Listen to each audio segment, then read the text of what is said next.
All right, teachers. So you have your planned lessons. You got them. You have gathered all the materials, all of the resources to do those lessons. Girl, you're on it. You know exactly what needs to happen today. You, my lady, you are ready. But somewhere between your car and your classroom door, something has changed. You probably feel it. I know I do. When I arrive, I feel so prepared and so ready and so capable, almost excited about the work. So, what has changed? It's not the lesson plan you created, it's not your prep work with resources and materials. You have all of your copies, you have all of your manipulatives, they're ready to go. So, again, teachers, what has changed? Hey, guys, it's something inside of you that's changed. And by your first class segment or your first period, you already know. You're already feeling like you've been there 4 hours. I mean, you feel like you have been there literally for hours by first period. How is that even possible? You haven't even started yet. And the lesson has almost instantly become the least of what's draining you right now. Welcome back to Teaching Without Losing Yourself, the podcast. I'm Kim. After 28 years in education, I realized that I couldn't get teachers what they needed within the system. So I decided to support teachers from outside the system instead. That's why this podcast exists. This is After the Bells Beyond the Box, a moment made just for teachers, even on the move. Everything we talk about here is built around this simple belief. Teachers, you can stay in education. You can stay in teaching without losing yourself in the process. Our goal is always to help you see what is getting in the way of that so you can see things more clearly than you did yesterday. So, teachers, we are 2 weeks into our focus on what teachers are really doing each and every day in May. What are they doing? What are you doing? Teachers, you are waiting to exhale, waiting to breathe, and waiting, guys, to feel that sense of normalcy. The one we know everybody else has every day of the year. Last week, we discussed the contradiction that teachers were experiencing. Okay.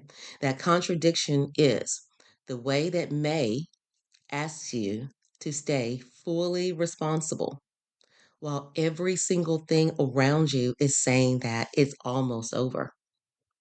This week, we're going to go one layer deeper because once you see the contradiction in what May asks of you and what you see really happening, the next question is this: what is actually making this so hard right now?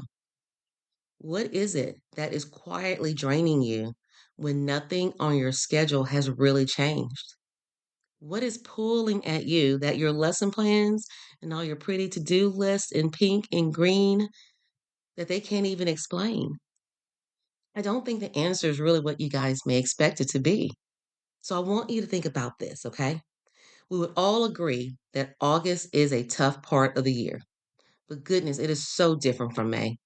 Earlier this year, your hardest work was instructional. Your work was pacing, planning, delivering content, checking for understanding. Guys, that was the job. But is that what we're seeing right now? The content is not a challenge for you. Ladies, you got that. You understand that part of the work well and how it flows. That's your bread and butter. What you're encountering right now is different. Teachers, what you are managing right now is energy. You are managing your own energy and you are managing the energy of everyone else in the room. What a job, right? Think about it. Most of the testing is done. The high stakes instructional pressure that you've been carrying all year, that has lifted. You, teachers, should be feeling lighter, but somehow you don't.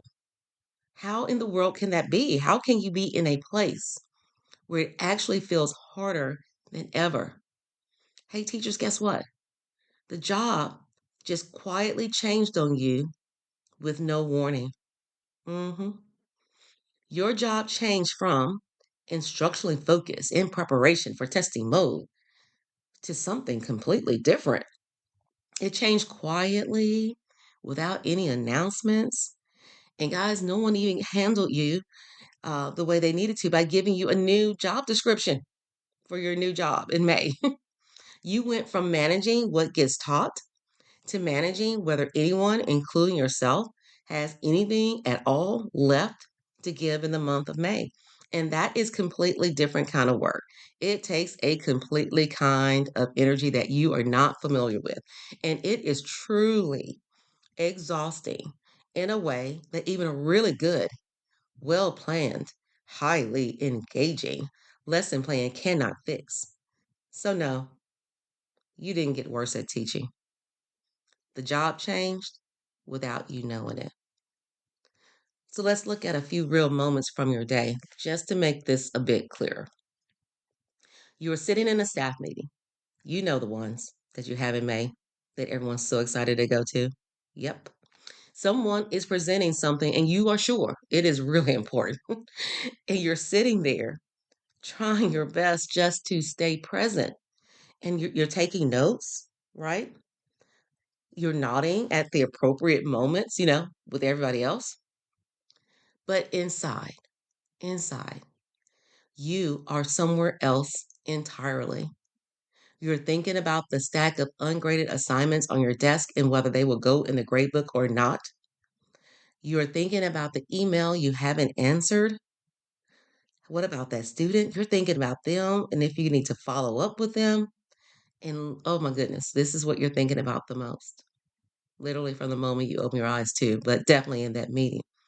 You're thinking about that Friday that cannot get here fast enough.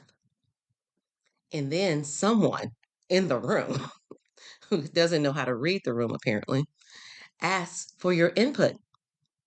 And you have to somehow pull yourself back into that room like you are surfacing from underwater and become engaged in things that you don't even have compartments for in your mind. You have no empty space for this information. And now you have to be engaged in it. That kind of thing didn't happen in October. Now, in October, you still went to meetings you weren't really, into, but you were both physically and mentally in those meetings.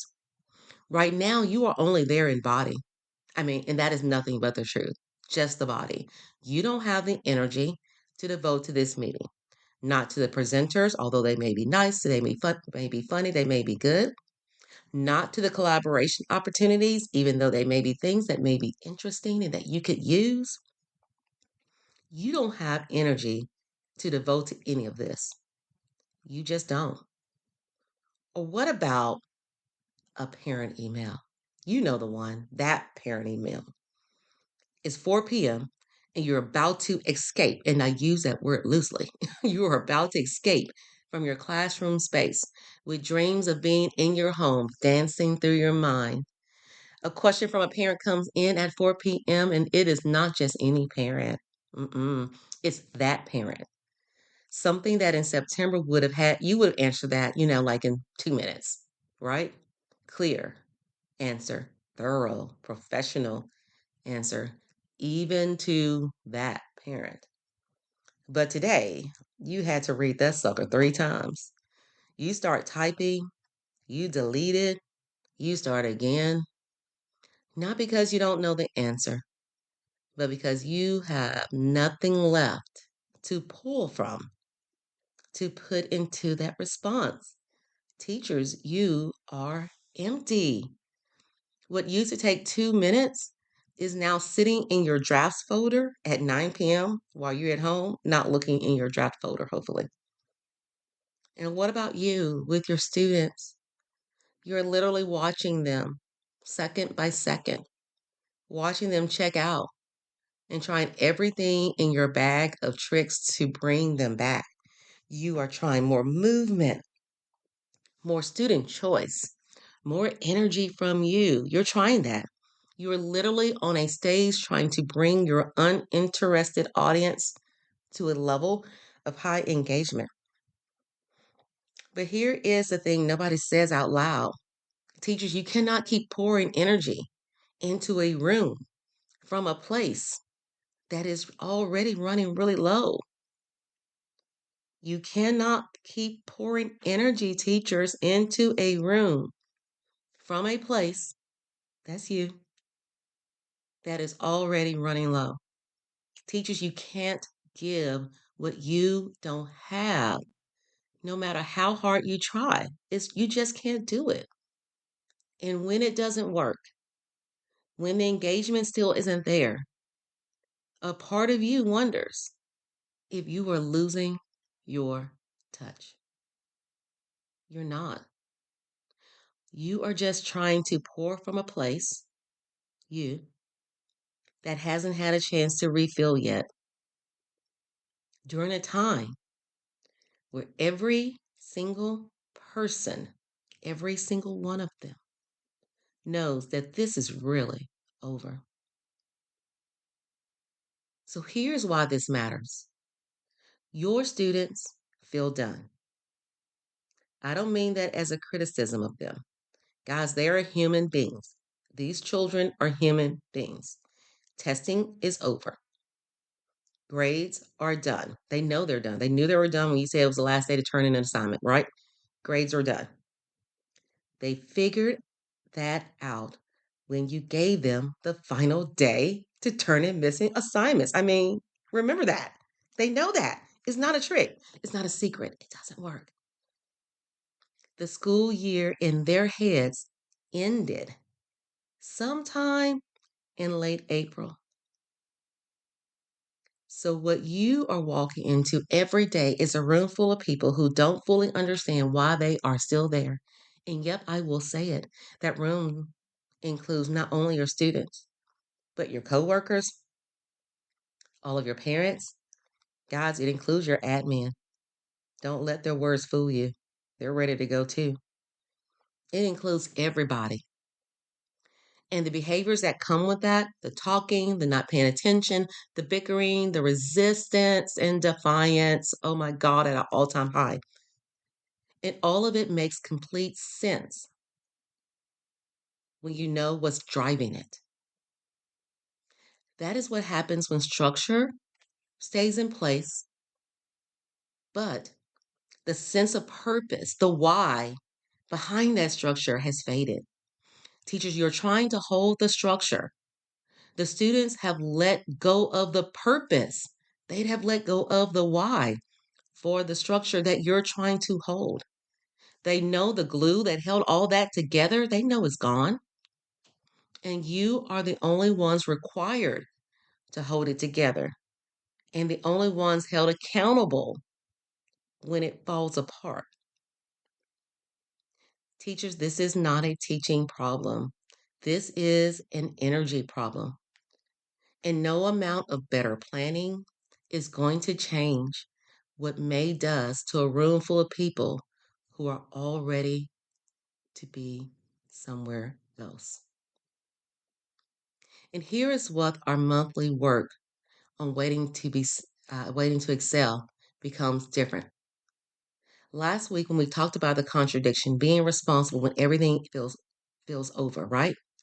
This week the costs look different than last week's, okay? This week it shows up in the staff meeting you just sat through, but weren't really there, okay? It shows up in the email that's still sitting in your drafts folder. It shows up in the moment a student pushes back.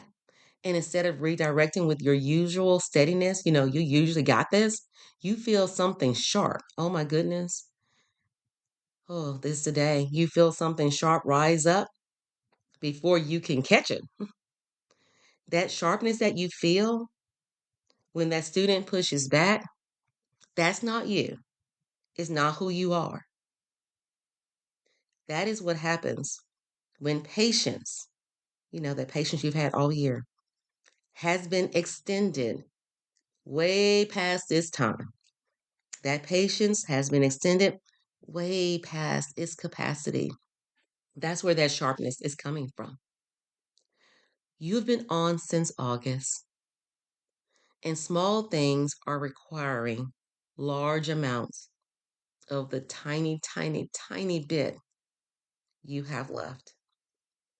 That's the real cost of this phase, not the work. We're honestly not worried about that. It's over. The weight of managing energy that you simply do not have enough of right now. So, guys, this is what I want you to do with this. Remember, we focus on bringing things to your awareness. That's the state we stay in here, so that you can use that knowledge to make better choices. Stop measuring your days right now by what got taught. Just stop.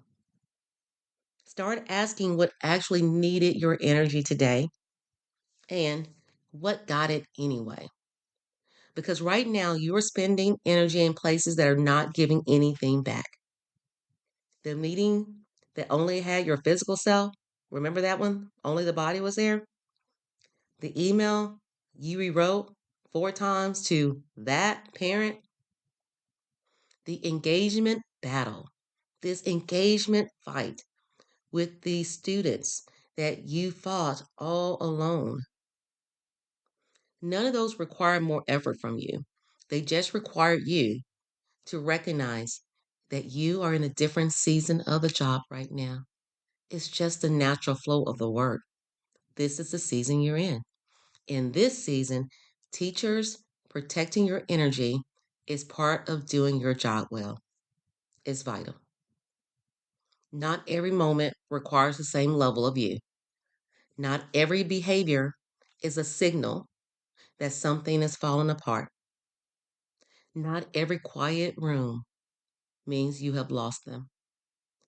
This week, teachers, just notice where your energy is going so you can use that awareness to make better choices.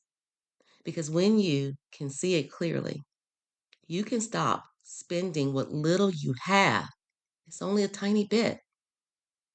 You can stop spending what little you have on things that were never going to give it back to you. So this week's focus on waiting to exhale, waiting to breathe, just waiting for that moment of normalcy. Know this, it's not the content, it's the energy. And managing energy at the end of a long year is some of the hardest work teaching's going to ask of you. At this point, guys, I have 8 days left. I'm sorry, get my count right. I have 7 days left. And honestly, getting through each day is extremely difficult because I'm dealing with the lack of energy in myself and those around me. So teachers know, that you're not failing at this time of the year. You're not failing at this thing called teaching. You're not losing your edge.